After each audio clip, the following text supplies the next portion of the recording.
Hey guys, Thetcglover here, coming on a video today. Right, so today I went to a locals that's a bit further than my normal locals, but I would say it's still a locals since it is in London. And they were doing a battle pack sealed tournament, and unfortunately I went 2-2, which is not a very good score, considering that I did do a lot of practice to make sure that I would do quite well. But at the end of the day, if you pull well, then you're going to do exponentially better than someone who doesn't, regardless of your skill in battle pack seal play. I wanted to get more practice, so I decided to just keep playing even though I knew I pulled pretty bad. A friend of mine who consistently tops in a normal tournament, he pulled amazing.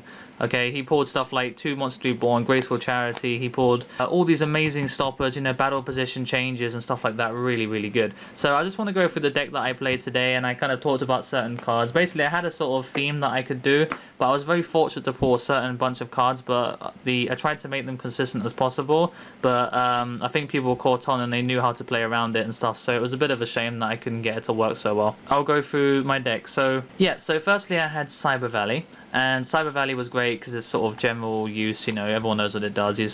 I used the second effect mainly to banish a card and this card to draw 2, so when I had cards that could stop things like Nightmare, Steel Cage and stuff like that. So if I also used Hamstrat to I can banish this and a token that Hamstrat summons to draw 2, so it's very handy draw power. Basically this Hamstrat, so you flip up Hamstrat, you protect it with back row, summons 2 tokens, and then you summon your Cyber Valley and draw 2 cards, and then you draw into the stuff that you need. I played Injection Fairy Lily. I wasn't playing it in my first round, but I decided to put it in after that. I just felt like there wasn't enough cards in my deck that could get over giant monsters, because my opponent summoned big things. At one point my opponent summoned Superconductor Tyranno, which is 33, and then I summoned this and went straight over it, and I think I won that game because of it, because he committed all of his resources to doing it. And we have the Goblin Attack Force. Everyone had one of these. Everyone seemed to pull one, so it's like compulsory that you played it. Gene-Warped Warwolf, just in the standard card, and I had Curse of Anubis, which is a good trap card, and this card wasn't affected. It's a shame that its defense is not very high though. Evocator Chevalier, I hate this card because I did not pull any equipped spells, so I could not use its effect because I really wanted to use it to pop stuff that were problems. So it's a shame really. I kind of wish I wasn't playing it though.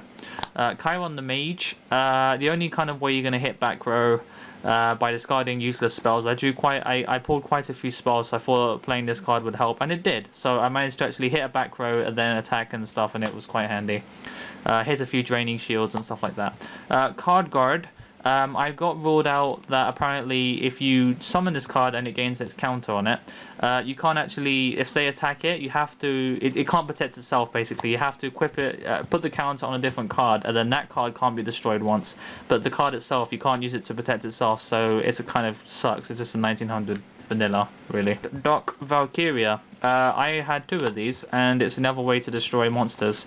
You normal summon, it goes up to 2100, and then you can take the spell counter off it to destroy monsters on the field, and it goes back down to 1800, so it's a really good card in that way.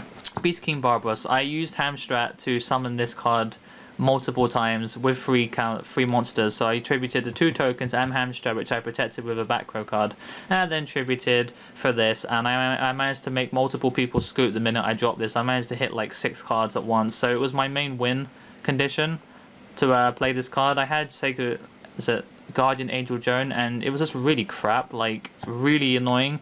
2800 isn't high enough, like it just got rammed over by everything, and it just hasn't got any protection. I kind of wished it was something much better.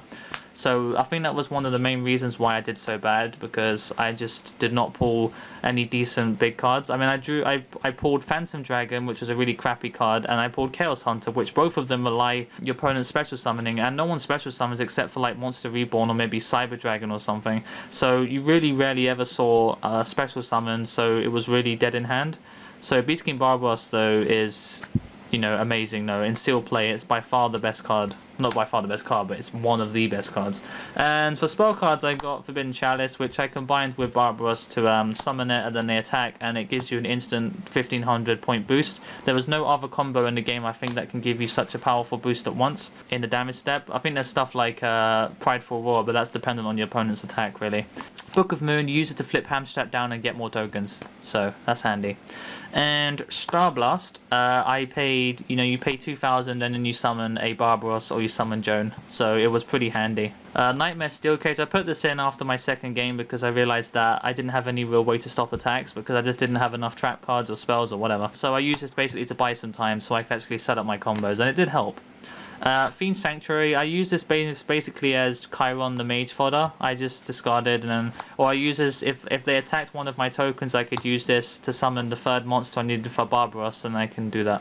And also on its own, your opponent takes all battle damage, so it's pretty handy. Full Force Strike, I took this out and I got ruled out. I completely forgot it wasn't a quick play, so you had to use it in your main phase, and it was kind of suckish because if you attacked into a Book of Moon, it was like, what a waste of a card.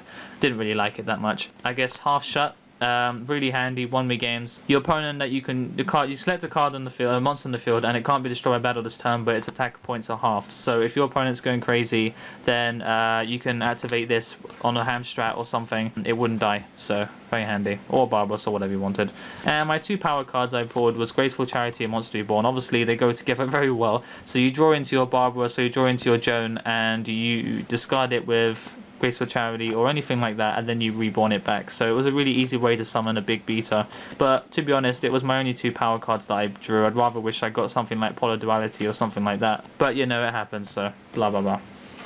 And finally, for my trap cards, I pulled Kunai with Chain.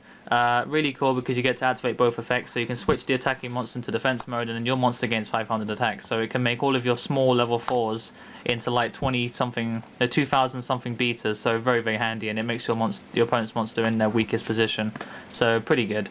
Threatening Roar, I hate this card in Sealed because it doesn't do anything. I'd much rather have had something like Zero Gravity, something that could change position, something that could actually stop battles rather than just using Threatening Roar. I came across Ancient Gate Golem a few times and we had some ruling disputes about when I activated this. I was like, are you going to enter your battle phase? It's like, yes. Threatening Roar. And I was like, oh, okay. And then sometimes it just attacks straight up, and I was like, no, you gotta let me chain to it. It was just really stupid. Curse of Anubis, really good card. It was my only way to change battle positions of cards, so it was a good stopper. But of course, they summon stuff like Gene Warped Warwolf, and it doesn't affect normal monsters. So a lot of the time, it didn't quite put in enough work as I thought it would. And lastly is Impenetrable Attack. Very good. I can actually use it to target my Hamstrat face down. Use this to stop it from dying. It flips up, gets 2 tokens, and I summon Barbaros next turn, and they just overcommit to the field, and that's pretty much it. The deck itself is just really not that good. I really hope that it was only a few times I managed to get off this combo. Where is it? Yeah, Mecha Phantom Beast Hamstrat, Barbaros and Fiend. These basically 3 are what were carrying me forward. I kind of wished I pulled multiples of these cards because then it would have been a lot more consistent. I was hoping to see Barbaros a lot more often because there were times where I had the field set up and I was just hoping on the draw, like maybe Graceful Charity so I could draw into it, but I never did, and it was really annoying. Such a shame, really. I was really hoping it was going to turn out well, but compared to what I saw other people pull, I just don't think I was ever going to make the top. So real shame, but I think hopefully it gave you a decent insight into Battle Pack Steel play a little bit more, what people play. And I hope that YCS Brussels is going to be a lot of fun. I hope I pull slightly better though. A few more power cards and a few more stuff to kind of give you the win right straight up. So yeah, so I hope you guys enjoyed watching, and I hope it's an interesting deck profile for you guys. And don't forget to like, comment, subscribe, and tell me if you're going to go to Brussels, or even if I think Toronto isn't sealed, so tell me if you're going to go to Toronto as well. Tell me what you're going to play and stuff like that, I guess, and all that jazz. So until next time guys, the Thetcglover is out.